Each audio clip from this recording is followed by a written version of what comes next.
Numbers 11, 12, 13.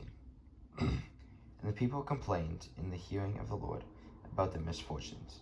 When the Lord heard it, his anger was kindled, and the fire of the Lord burned among them and consumed some outlying parts of the camp.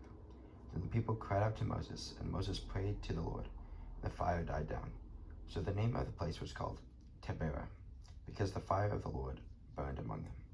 Now the rabble that was among them had a strong craving. The people of Israel also wept again and said, "Oh, that we had meant to eat.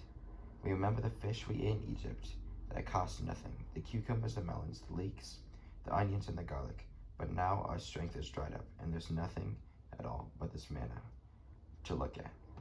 Now the manna was like coriander seed, and it appeared like that of bdellium.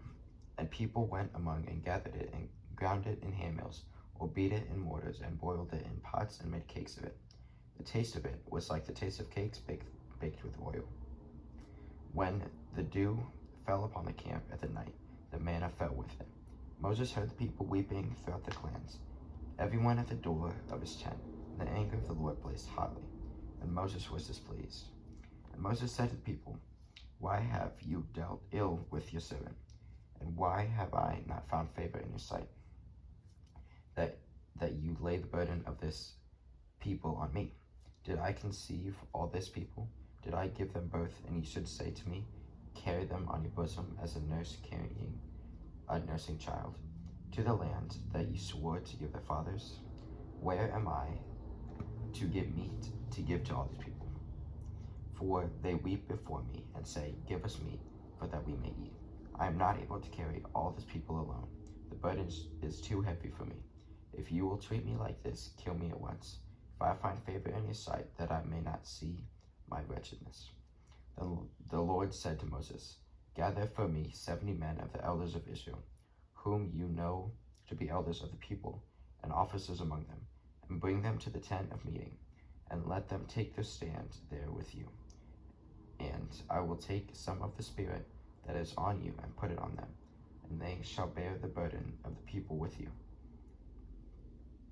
so that you may not bear it yourself alone. And say to the people, consecrate yourselves for tomorrow, and you shall eat meat. For you have wept in the hearing of the Lord, saying, who will give us meat to eat? For it was better for us in Egypt. Therefore the Lord will give you meat, and you shall eat. You shall not eat for just 1 day, or 2 days, or 5 days, or 10 days, or 20 days, but a whole month, until it comes out of your nostrils and becomes loathsome to you.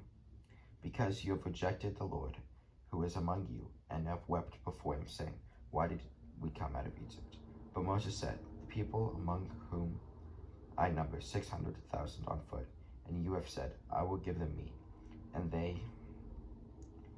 that they may eat a whole month. Shall flocks and herds be slaughtered for them, and be enough for them?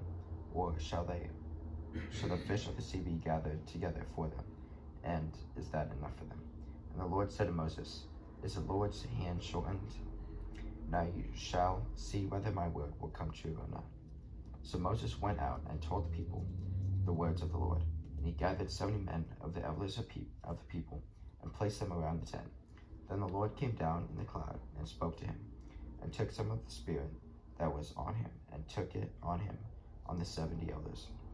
And as soon as the Spirit rested on them, they prophesied. But they did not continue doing it. Now 2 men remained in the camp, one named Eldad and one named Medad, and the Spirit rested on them. And they were among those registered, but they had not gone out of the tent. And so they prophesied in the camp. And a young man ran and told Moses, Eldad and Medad are prophesying in the camp.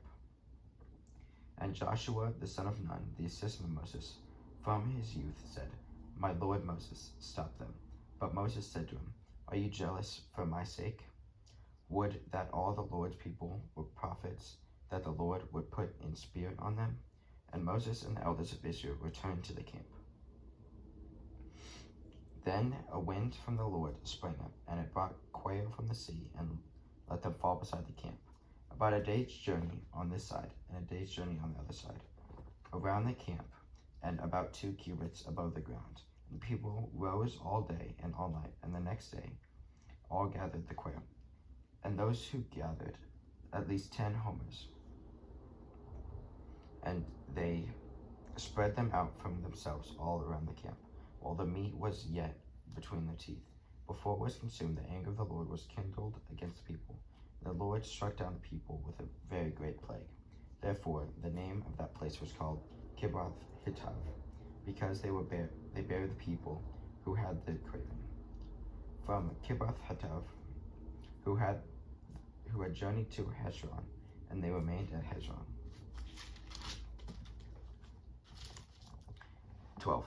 Miriam and Aaron spoke against Moses because of the Cushite woman whom he had married, for he had married a Cushite woman.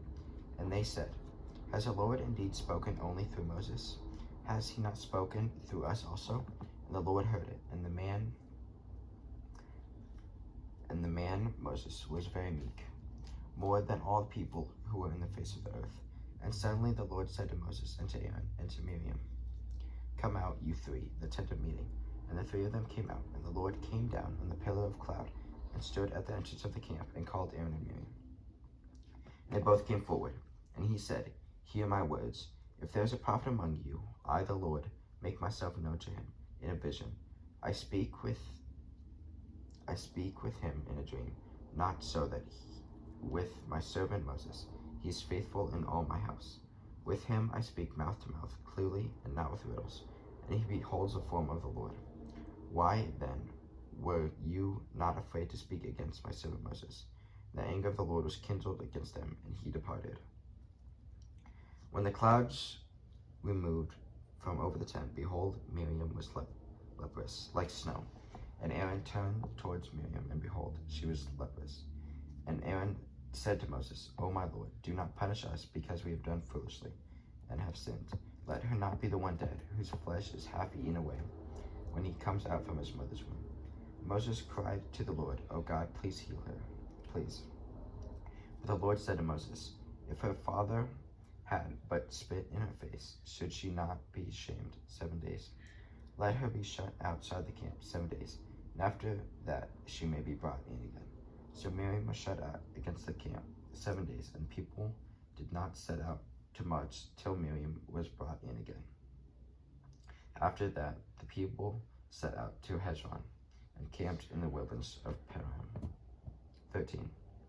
The Lord spoke to Moses, saying, "Send men to spy out the land of Canaan, which I am giving to the people of Israel.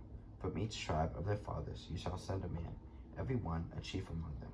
So Moses sent them from the wilderness of Paran, according to the commandment of the Lord. All of the men who were heads of the people of Israel. And these were the names from the tribes of Reuben: Shemua the son of Zechar, in the tribe of Simeon;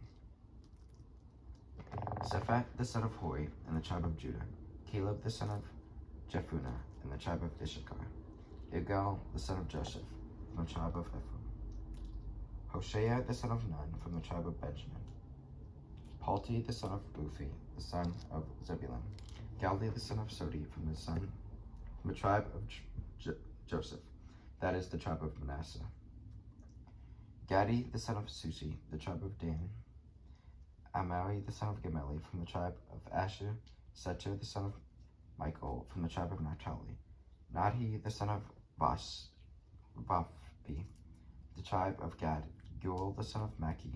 These were the names of the men whose Moses sent to spy on the land.